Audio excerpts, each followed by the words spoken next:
O auge da Guerra Fria. O mundo está dividido em dois blocos, e o equilíbrio mantém-se não na confiança, mas no medo da destruição mútua. Após o surgimento dos mísseis balísticos intercontinentais, o confronto estratégico desloca-se definitivamente para o plano nuclear. Já não se trata de frentes e linhas de avanço, mas de minutos de tempo de voo e de um contra-ataque garantido. A lógica torna-se extremamente fria. Se o adversário sabe que, mesmo após um primeiro ataque, haverá uma resposta inevitável, ele não se arriscará a apertar o botão. É assim que se forma o conceito de dissuasão nuclear. Os complexos terrestres em silos são vulneráveis a um ataque preciso. A aviação estratégica exige tempo para a decolagem e pode ser interceptada. Mas permanece o terceiro componente, oculto, de difícil detecção e, por isso, o mais estável. Os submarinos lançadores de mísseis mergulham nas profundezas do Oceano Mundial, dissolvem-se no ruído acústico e tornam-se praticamente invulneráveis à destruição súbita. Eles não demonstram força, eles a garantem. Enquanto pelo menos um desses submarinos permanecer no mar, a possibilidade de retaliação é preservada.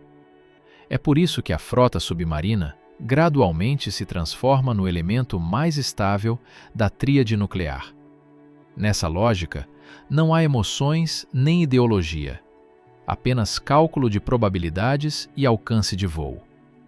E dentro dessa lógica fria, a União Soviética cria o maior submarino da história. No início da década de 70, o equilíbrio estratégico entre a União Soviética e os Estados Unidos desloca-se gradualmente para o componente naval. Se nos primeiros anos da Guerra Fria o papel principal era desempenhado pelos bombardeiros estratégicos, nesse momento o centro de gravidade passa definitivamente para os submarinos lançadores de mísseis balísticos. Os Estados Unidos desenvolvem uma nova geração de submarinos nucleares com mísseis balísticos, cuja culminação torna-se a classe Ohio. Essas embarcações transportam 24 mísseis intercontinentais, possuem alto nível de furtividade e podem permanecer no mar por longos períodos, permanecendo praticamente inalcançáveis. O seu surgimento significa que uma parte significativa do potencial nuclear norte-americano é garantidamente preservada, mesmo em caso de ataque surpresa. Para a liderança soviética, isso não é apenas um desafio técnico, mas um problema estratégico de primeira ordem. A paridade não deve ser declarativa, mas real, mensurável em número de ogivas e na estabilidade dos vetores. A resposta deve ser comparável ou superior em capacidades. Nesse momento, forma-se a demanda por uma nova geração de submarinos estratégicos soviéticos, capazes de garantir um contra-ataque assegurado em quaisquer condições.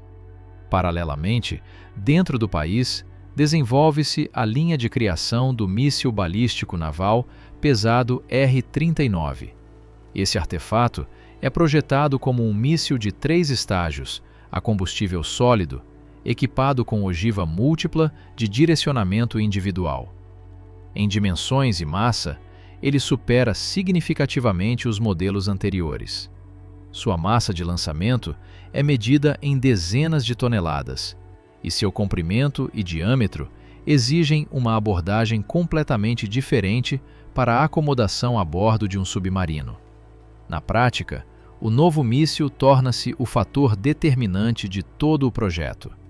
Se os submarinos anteriores eram criados para complexos de mísseis já existentes, agora a situação se inverte. Para um artefato dessa escala, torna-se necessário desenvolver uma plataforma fundamentalmente nova. Um fator adicional é a geografia. A União Soviética faz uma aposta estratégica no Oceano Ártico. A Bacia Ártica é considerada um escudo natural. Sob o gelo, é mais difícil conduzir caça antissubmarina. É mais difícil empregar aviação e forças de superfície. A espessa cobertura de gelo limita as capacidades de observação hidroacústica do adversário. A ideia consiste em manter o serviço de combate nas chamadas áreas protegidas, onde os submarinos possam permanecer sob a cobertura de suas próprias forças e, ao mesmo tempo, fora do alcance de uma parte significativa dos meios norte-americanos de detecção. No entanto, para isso é necessário garantir a possibilidade de lançamento de mísseis diretamente sob o gelo. Isso significa que o submarino deve possuir uma vela reforçada e um casco resistente, capaz de romper a cobertura de gelo, enquanto o complexo de mísseis deve funcionar de maneira confiável em condições de baixas temperaturas e espaço limitado. Além disso, as dimensões do míssil R-39 levam ao fato de que o esquema tradicional de casco único torna-se insuficiente. É necessário acomodar 20 mísseis de enorme massa, garantir estabilidade durante o lançamento, compensar o deslocamento do centro de gravidade e assegurar a segurança da tripulação. No plano estratégico, essa decisão está ligada à compreensão de que a direção ártica é a mais controlável para a União Soviética. As bases do norte estão mais próximas das áreas de patrulha, e as rotas são cobertas por forças próprias da Marinha e da aviação. A lógica geopolítica é simples. Se os Estados Unidos apostam na mobilidade global e nas vastidões oceânicas, o lado soviético concentra-se em áreas fechadas e controladas, onde é possível criar uma zona estável de dissuasão nuclear. O desenvolvimento é confiado ao Escritório Central de Projetos de Engenharia Marítima Rubin, que já possuía experiência na criação de submarinos estratégicos lançadores de mísseis. Diante da equipe, é colocada uma tarefa que ultrapassa os limites de uma modernização comum. É necessário acomodar mísseis de nova geração, manter alta capacidade de sobrevivência, garantir longa autonomia e assegurar lançamento em condições extremas do Ártico. O projeto é conduzido com o entendimento de que se trata não apenas de mais um submarino, mas de um símbolo de paridade e independência tecnológica. Como resultado, forma-se o conceito de um submarino nuclear completamente novo, distinto em dimensões, disposição interna e arquitetura de casco.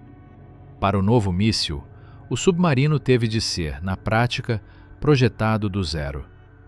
Quando surgiu a tarefa de acomodar a bordo 20 mísseis balísticos pesados R-39, os projetistas rapidamente compreenderam que as soluções tradicionais não eram aplicáveis.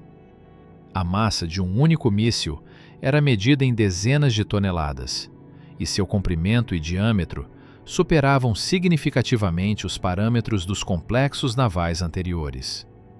Tratava-se de um grande sistema de 3 estágios, a combustível sólido, com ogiva múltipla de direcionamento individual. E foram precisamente suas dimensões que determinaram a escala do futuro submarino. A tentativa de inserir tal carga de combate em um casco padrão teria levado libo à perda de estabilidade, libo a um alongamento excessivo da estrutura, com prejuízo à resistência. Por isso, o Escritório Central de Projetos de Engenharia Marítima, Rubin, adotou uma arquitetura radicalmente diferente. A base passou a ser um esquema de duplo casco, com 2 cascos resistentes posicionados paralelamente dentro de um casco leve comum. Na prática, tratava-se de uma configuração semelhante a um catamarã, incomum para a maioria dos submarinos estratégicos. Cada casco resistente possuía sua própria estrutura de força, calculada para profundidades operacionais, e entre eles formava-se um amplo volume central, destinado à instalação dos silos de mísseis. Essa configuração explica a largura significativa da embarcação. O compartimento de mísseis situava-se entre os 2 cascos resistentes, permitindo distribuir uniformemente a massa de 20 silos e manter estabilidade durante o lançamento. A altura do casco também era determinada pelo diâmetro dos lançadores e pela necessidade de criar, ao redor deles, uma estrutura resistente adequada. O comprimento total aproximou-se de 170 metros. O deslocamento submerso ultrapassou 48 mil toneladas. Tratava-se de um valor sem precedentes para a frota submarina. No entanto, as dimensões foram consequência direta da massa do armamento e das exigências de sobrevivência, e não tentativa de estabelecer um recorde técnico. A usina propulsora incluía 2 reatores nucleares, instalados em diferentes cascos resistentes. Esse esquema permitia fornecer potência energética suficiente para mover uma embarcação desse porte e, ao mesmo tempo, aumentava a redundância. Mesmo com a perda de uma linha energética, o submarino mantinha capacidade de movimento. A disposição interna dos compartimentos refletia essa arquitetura em comum. Nas partes dianteiras dos cascos resistentes localizavam-se os tubos de torpedo e os equipamentos do complexo hidroacústico. Em seguida, vinham os alojamentos, o posto central de comando e os compartimentos de controle. A parte central era ocupada pelo compartimento de mísseis, com 20 silos instalados em 2 fileiras longitudinais. Cada silo possuía elementos de amortecimento e sistemas de proteção projetados para suportar cargas dinâmicas significativas durante o lançamento. Atrás do compartimento de mísseis situavam-se os compartimentos dos reatores e das turbinas, ligados às linhas de eixo de cada casco. Na popa, encontravam-se os mecanismos de controle de movimento e os sistemas propulsores. Atenção especial foi dada às condições de serviço da tripulação. A bordo havia mais de 100 homens. As longas patrulhas autónomas no Ártico exigiam estabilidade psicológica e física constante. Para os padrões da frota submarina, o submarino apresentava cabines relativamente espaçosas, bloco médico e áreas destinadas ao descanso e à alimentação. Isso era ditado pela prática de longos períodos de serviço sob o gelo, onde a substituição rápida da tripulação era impossível. A capacidade de operar em ambiente de gelo tornou-se outro elemento essencial do projeto. A vela e as estruturas externas receberam reforços para permitir a emergência através da camada de gelo. O casco resistente possuía significativa margem de segurança e o formato da parte superior distribuía a carga ao entrar em contato com o gelo. Toda a arquitetura da embarcação estava subordinada a uma única tarefa: garantir o lançamento do R-39 a partir de áreas árticas protegidas.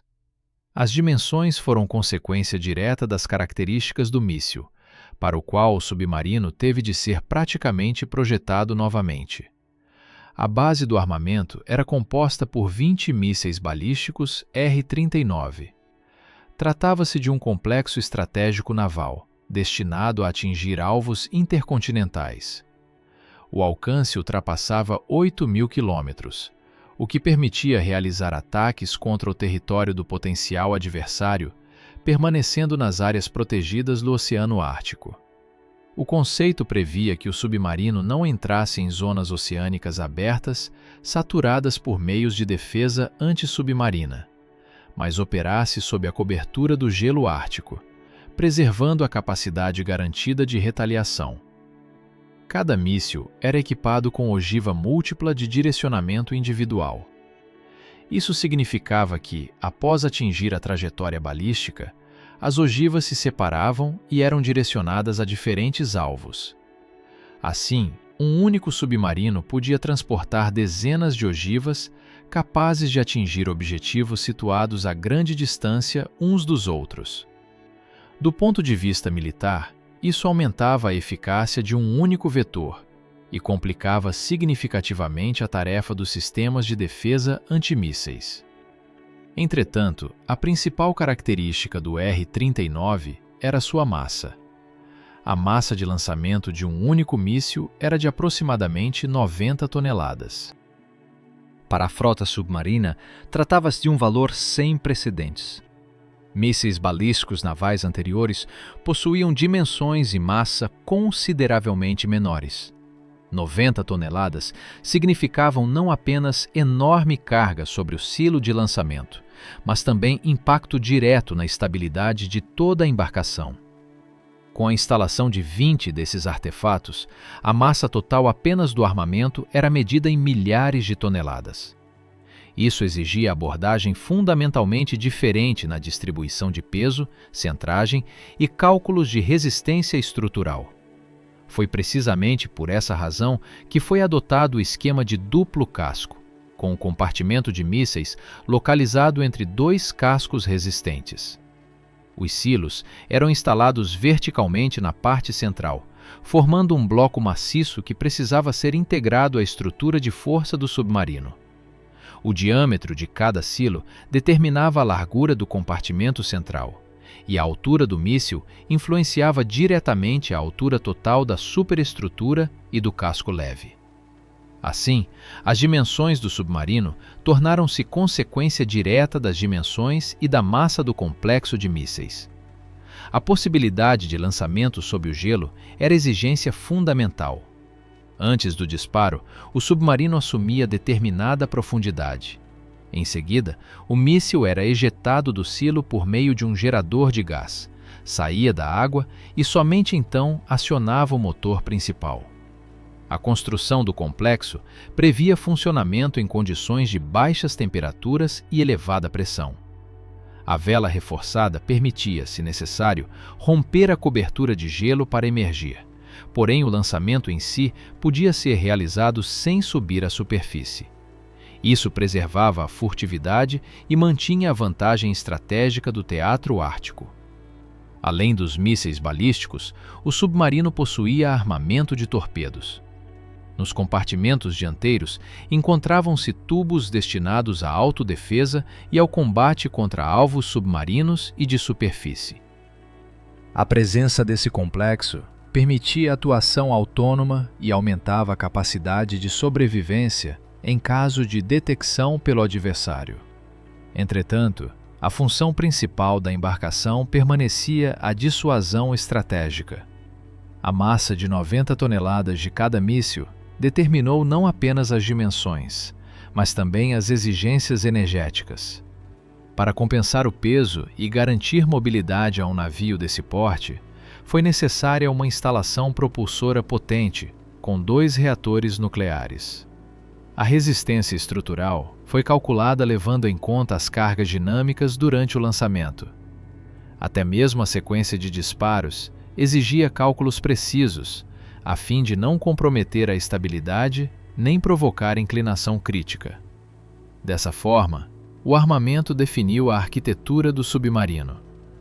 Ele tornou-se grande não por ambição ou busca de recordes, mas pela necessidade de transportar 20 mísseis com massa aproximada de 90 toneladas cada, garantir seu armazenamento seguro e assegurar lançamento confiável em quaisquer condições, inclusive sob o gelo do Ártico. A tripulação do submarino era composta por cerca de 160 homens. Oficiais, suboficiais e marinheiros asseguravam o funcionamento ininterrupto de um dos sistemas estratégicos mais complexos já construídos. A arquitetura de duplo casco e as dimensões significativas permitiram criar condições de serviço que, para os padrões da frota submarina, eram consideradas incomuns. Esse conforto, contudo, não representava luxo. Era instrumento para manter a capacidade operacional durante longas missões autônomas. A duração de uma patrulha podia alcançar 120 dias. 4 meses submerso, sem possibilidade de sair à superfície no sentido habitual, sem mudança de ambiente e sem luz natural. Nessas condições, o estado psicológico da tripulação tornava-se fator de estabilidade estratégica. A bordo, havia cabines separadas para parte do pessoal, alojamentos ampliados, bloco médico e refeitórios capazes de atender simultaneamente diferentes turnos. A presença de uma academia permitia manter a forma física e reduzir tensão. Os equipamentos de treinamento ocupavam compartimento próprio, algo raro em submarinos de gerações anteriores. A sauna e uma pequena piscina também faziam parte das instalações internas. A piscina possuía dimensões limitadas e não era destinada a lazer, mas a relaxamento breve e manutenção do tônus físico.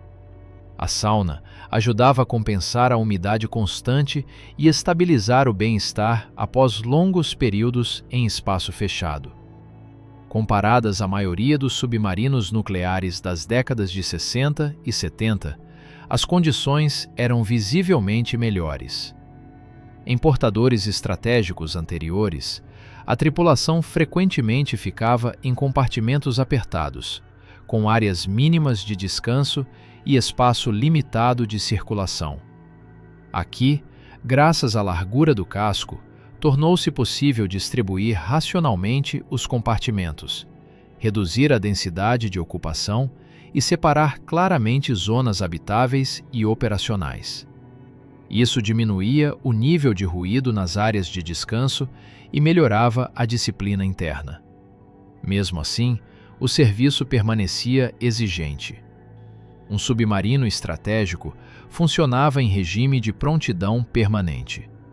Os turnos eram realizados segundo cronograma rigoroso. O controle dos parâmetros dos reatores, dos sistemas de suporte à vida e do complexo de mísseis ocorria continuamente. O ar era purificado e regenerado por sistemas especiais, e o nível de oxigênio mantido artificialmente. Qualquer falha exigia reação imediata, pois em profundidade não havia possibilidade de auxílio externo. A patrulha no Ártico acrescentava particularidades próprias. As baixas temperaturas externas geravam cargas adicionais sobre o equipamento, e a impossibilidade de emergir livremente sob cobertura contínua de gelo aumentava a pressão psicológica. A tripulação compreendia que o submarino operava em regime oculto, nas proximidades do potencial adversário, e que sua principal missão era garantir retaliação.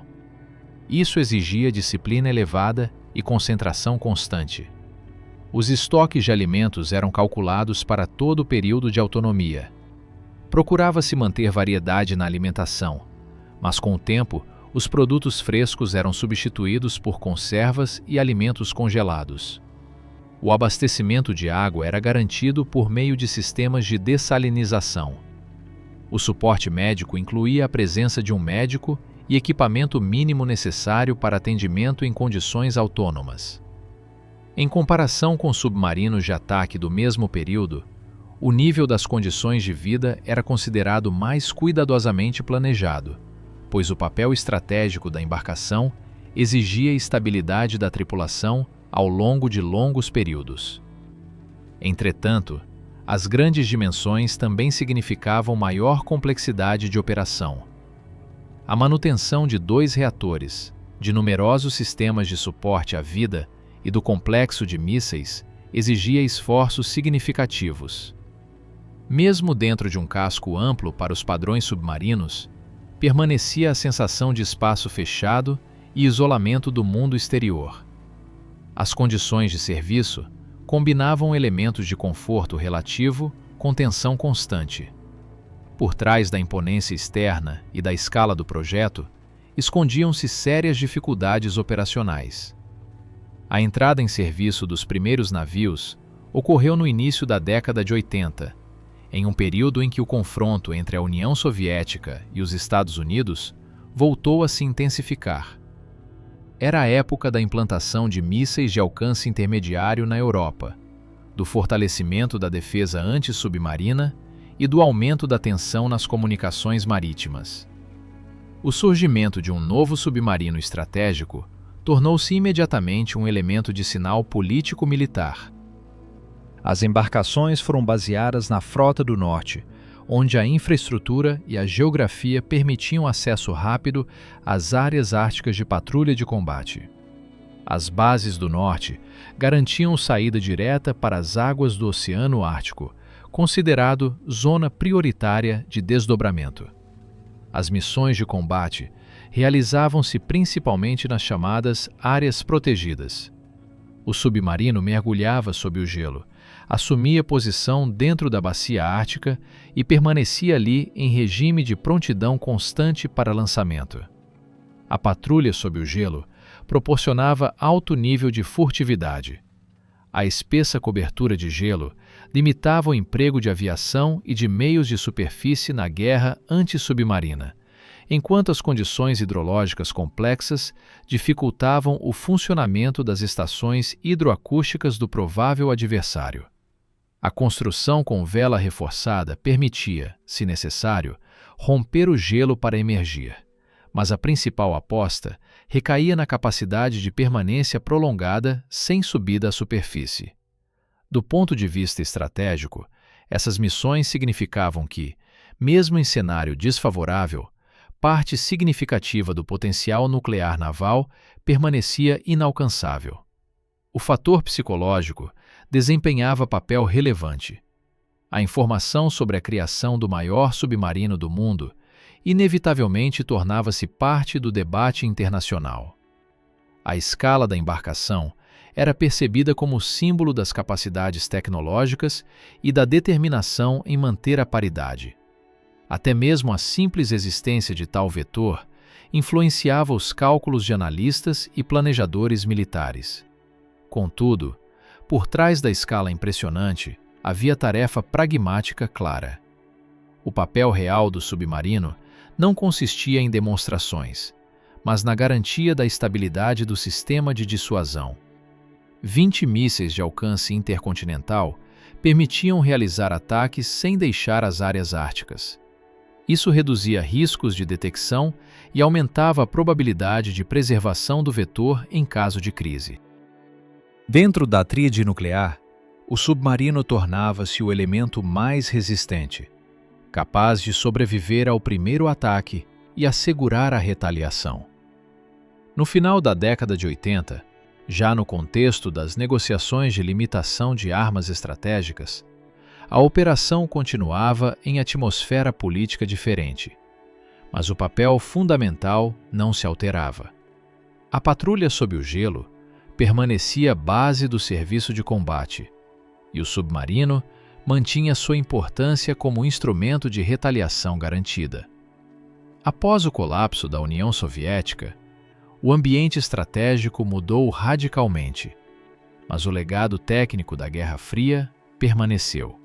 O financiamento da Marinha foi reduzido de forma abrupta e sistemática. A operação dos maiores submarinos estratégicos exigia recursos significativos: manutenção de 2 reatores nucleares, suporte à complexa infraestrutura de bases, reparos no complexo de mísseis e modernização constante dos sistemas de suporte à vida. Em condições de orçamento limitado, a prioridade gradualmente deslocou-se para projetos mais compactos e economicamente viáveis. A complexidade da manutenção tornou-se fator determinante. O R-39 possuía grandes dimensões e configuração específica, o que dificultava trabalhos de reparo. A manutenção da prontidão exigia substituição regular de componentes do sistema de mísseis, inspeção dos silos e manutenção da instalação energética. Com o encerramento da produção em série dos mísseis, surgiram dificuldades para prolongar a vida útil do armamento. Paralelamente, avançavam acordos internacionais de redução de armas estratégicas, o que objetivamente diminuía a necessidade de vetores tão massivos. Nesse período, foi iniciado um programa de desativação com participação de recursos estrangeiros. No âmbito de acordos de redução de ameaças nucleares, parte do financiamento para a desmontagem e reciclagem dos cascos foi assegurada com apoio internacional. O processo incluía a remoção do combustível nuclear, desmontagem dos silos de mísseis e posterior corte do casco em metal. Para embarcações desse porte, a desativação transformava-se em operação de engenharia complexa, exigindo longo tempo e instalações especializadas. A retirada ocorreu de forma gradual. À medida que os recursos se esgotavam e os mísseis eram removidos do serviço, os submarinos eram retirados da composição da frota. O destino da unidade principal tornou-se emblemático. Após anos de serviço e modernizações, foi retirada da frota e posteriormente desmontada, tornando-se símbolo do encerramento de uma era no desenvolvimento das forças estratégicas. Suas dimensões e soluções técnicas permaneceram na história como reflexo direto das condições da Guerra Fria. A última unidade operacional manteve-se ativa por mais tempo. Passou por modernização e foi utilizada em formato limitado, mas com o tempo sua operação também se tornou economicamente inviável. No fim, o projeto encerrou seu ciclo de serviço, cedendo lugar a novas gerações de submarinos estratégicos, projetados para outros mísseis e para um contexto financeiro diferente. Assim, terminou a história dos maiores submarinos de seu tempo, criados de acordo com as exigências de uma época que, no início do novo milênio, já havia ficado no passado.